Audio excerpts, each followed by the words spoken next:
The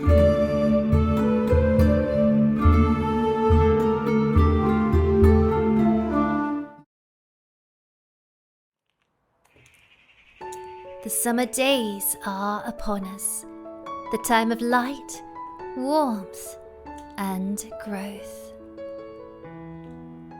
The light has been gaining since the spring equinox and will continue to do so until it reaches its zenith at the summer solstice.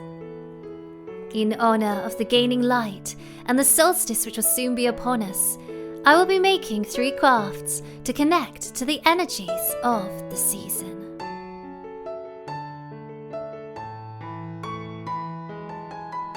My colour theme for my outfit of the day is pink and yellow, inspired by the sun, those beautiful sunsets, and the gorgeous pink roses that are currently growing in my garden. I also decided to wear this pretty sun necklace and the pink hat I made at Beltane, paired with a gold and black belt, black shoes, and of course, some cute pink socks. Having enjoyed the gentle breeze and greeted the roses in my festive outfit, it was now time to craft.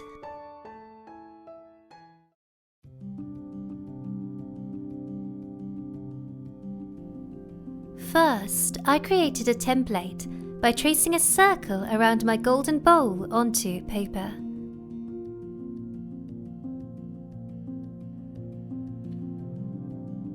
Cutting it out, I then took some thin sticks and cut 8 4-inch rods.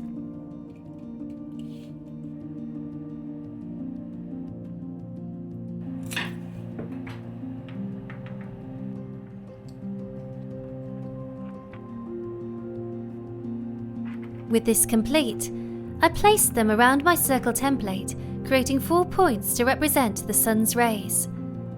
I then cut the ends of the points at an angle so they would fit together better.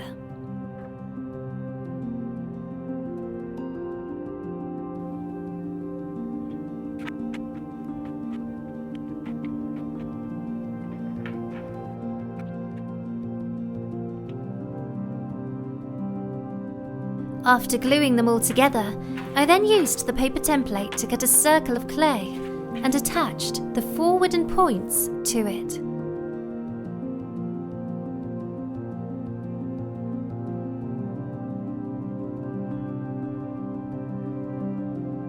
I then added more clay above and below to seal the points in. It may have been easier to just make a bigger circular block out of clay, but alas, that is the way I went about it. Next, I decorated the sun face, painted it yellow,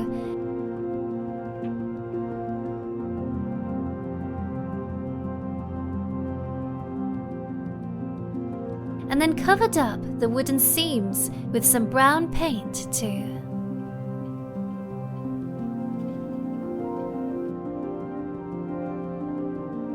I then painted the decorative lines in an orangey earthy brown, in honour of the warmth and stability that the sun god blesses us with.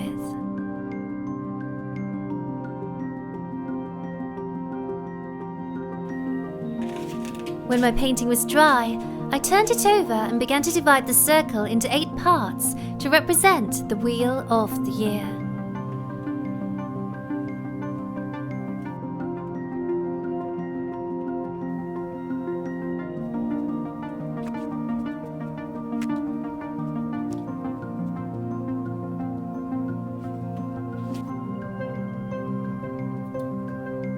Next, I created a ring from golden wire and attached it to the back of the clay with the glue gun. For this, I first marked out the glue points in pencil, with a dot at the centre of each section where the wire would be.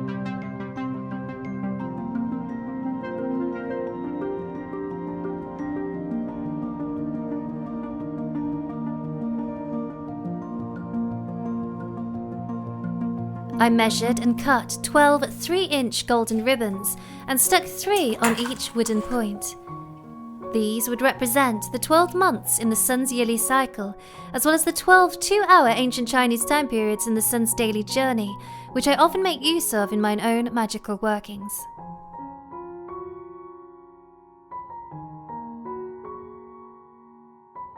I decided to make some adjustments to the ring before sticking it down again and colouring the glue points red.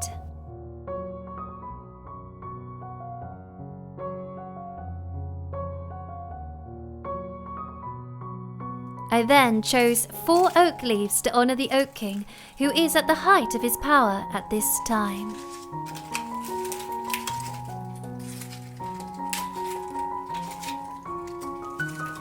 I carefully cut the dry leaves off their stem.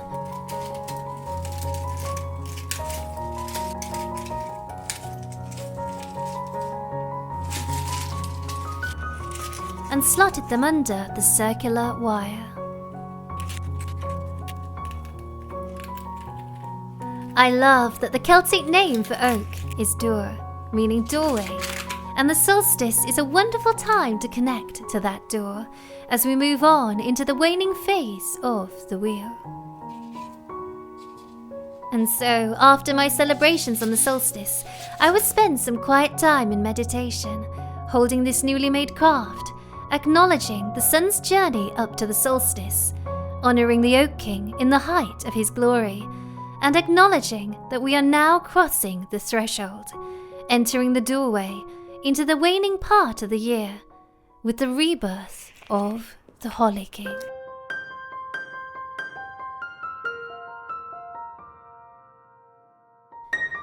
The sunflower is my favourite of all flowers. It is a wonderful plant to brighten your space and bring in that glorious regal sun energy. I find them to be so very cheerful, constantly beaming their bright sunny joyfulness all around, making them a true delight to work with and just be around. Today, I'd like to spend some time painting the sunflower onto a stone to capture its jubilant essence.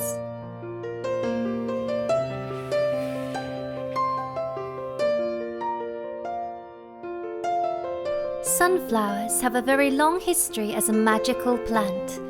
Archaeological evidence suggests that they were being cultivated by Native American Indians as early as 3000 BC. They were a common crop and are thought to have been domesticated before corn. The tribes used the seeds to make flour for bread and cakes, and they were also pressed to make oil. Other parts of the sunflower were used to make yellow and orange dyes for textiles and also body paint. Sunflowers are named not only for their appearance, but also for their habit of constantly turning their sweet heads toward the sun. This sun tracking is called heliotropism, from the Greek word helios, meaning sun, and tropos, meaning to turn or change. It is also due to this sun tracking that sunflowers are often associated with truth, loyalty, and thus also honesty.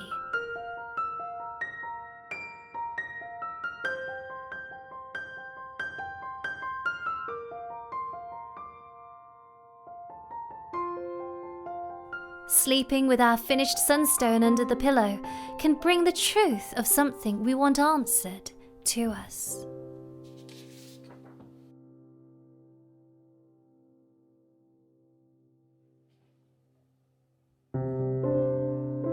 In Chinese culture, sunflowers are said to symbolize good luck, long life, and lasting happiness.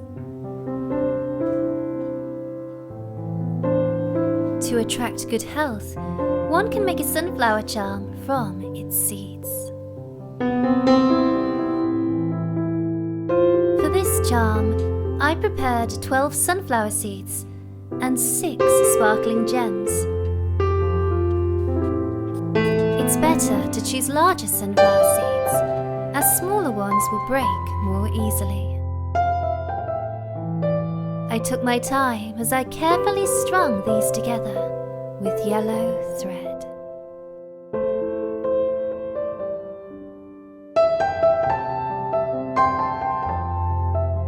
And with that, the charm was complete.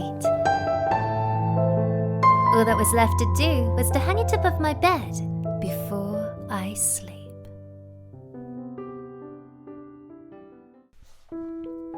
Next, I will be making a Midsummer fairy charm. Fairies are most active at the 3 great fairy festivals of the year: May Eve, Midsummer Eve, and November Eve, and so I thought a fairy charm would be a lovely craft to do at this time. First, I created a head for my fairy out of clay. When dry, I created a little hole for a small stick of willow to be stuck into the neck,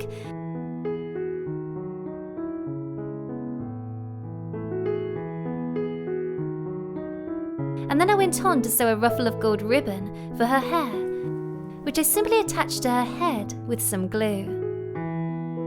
Next, I began building a gorgeous dress for her out of dry flowers I had gathered to set my intentions for the charm. Sage, to ensure a long life. A small bunch of the powerful midsummer elderflower, which I added to aid in transformation and renewal.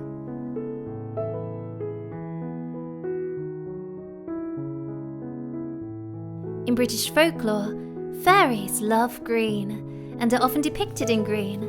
So next, I took 3 leaves of the peony to make an almost poofy shape for her dress, because I love that flouncy Victorian crinoline style. I sewed these pieces together with yellow thread, then attached the elderflower and sage to it. One should make sure to take one's time with every stitch. These leaves are delicate and can easily be damaged by a tug here or there.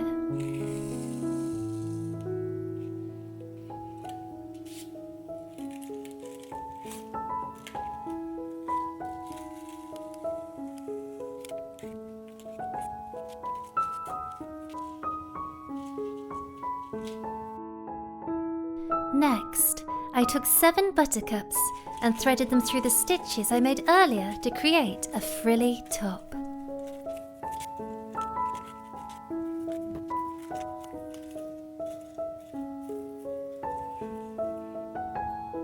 To complete the top, I took 1 ivy leaf to create a bodice for the fairy to bring more good luck my way.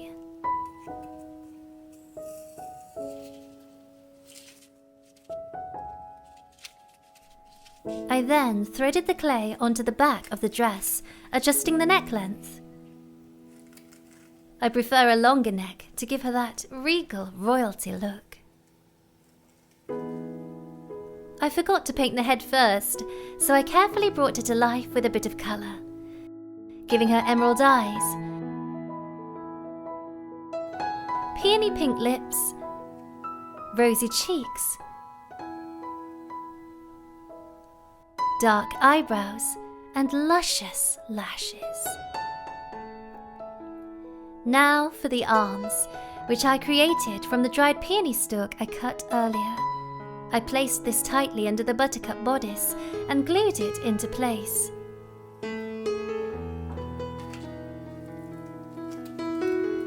Next, I rolled little balls of clay for her small hands.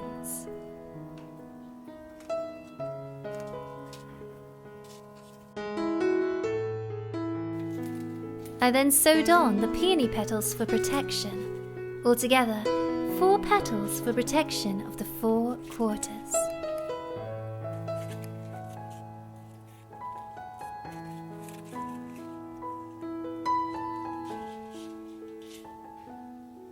Next, I added some pink meadowsweet to her dress.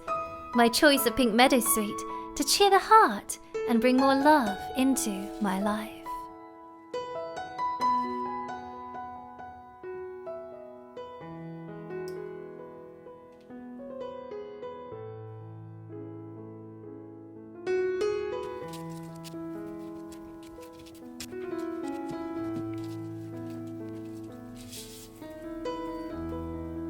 Now, to add a whole bunch of golden buttercups, to bring more prosperity and happiness into my life. Buttercups with their bright sun-soaked petals are a favourite of mine to work with at this time, and always bring so much light and joy to my life. In times past, on Midsummer's Eve, garlands of the flower were traditionally placed on cows to bless the milk. Another sweet image of the flower that I like is that, according to legend, fairies drink dew from small buttercups and use the larger flowers for washing their hands and faces. Next, I took a dried peony stalk and stigma. I've always liked the look of these. They always seem like tiny little hats. I'm so very fond of hats, and I've always loved to make my own. I even won a hat making competition when I was 10, so I'd love to gift this little fairy a fine peony hat of her own. I decided I'd create some wings for my fairy, cut from the lower part of the peony leaf. Though throughout history, fairies have been depicted in all shapes and forms, there is actually no mention of them being winged creatures in any British literature preceding Elizabethan England. The winged creature that has been popularised by media isn't quite in line with my own image of fairies. However, for the shape of this particular charm, I am taking inspiration from the pretty, whimsical imagery most associated with fairies in modern times, choosing to add wings as a representation of their ability of flight. For these, I carefully painted over the leaf's venation pattern with metallic pink paint. One of the first mentions of winged flight of fairies is in Alexander Pope's 18th century poem, Rape of the Lock. Some to the sun their insect wings unfold, waft on the breeze or sink in clouds of gold. Transparent forms too fine for mortal sight, their fluid bodies half dissolved in light. Loose to the wind their airy garments flew, thin glittering textures of the filmy dew, dipped in the richest tincture of the skies, where light disports in ever-mingling dyes, while every beam new transient colours flings, colours that change whene'er they wave their wings.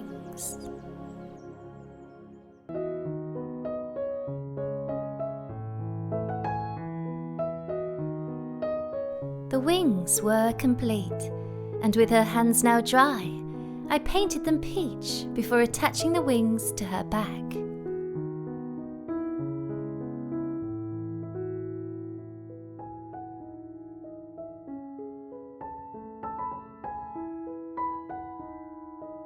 Fairies with wands are also not mentioned very much in traditional British folklore.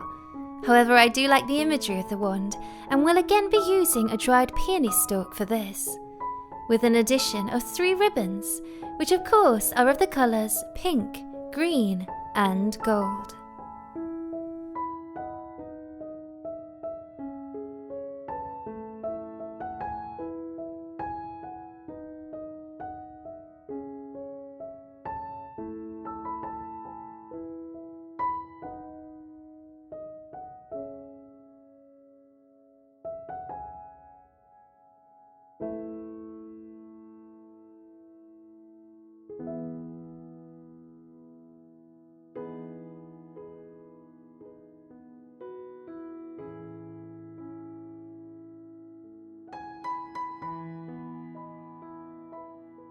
Lastly, I stuck on some sequins for the top and sleeves of her dress, and with that, my Midsummer fairy charm was complete.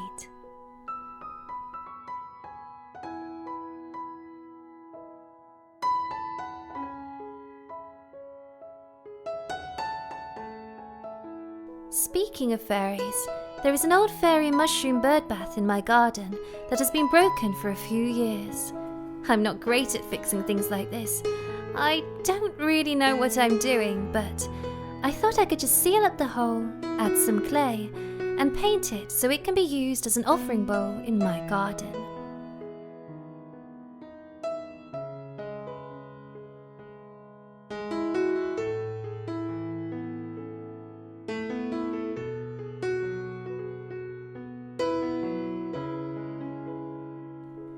With that finished, it was time for Mr. Squirrel's summer solstice party.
The moon, she dances like the waves on the shore, making circles like the waves on the shore.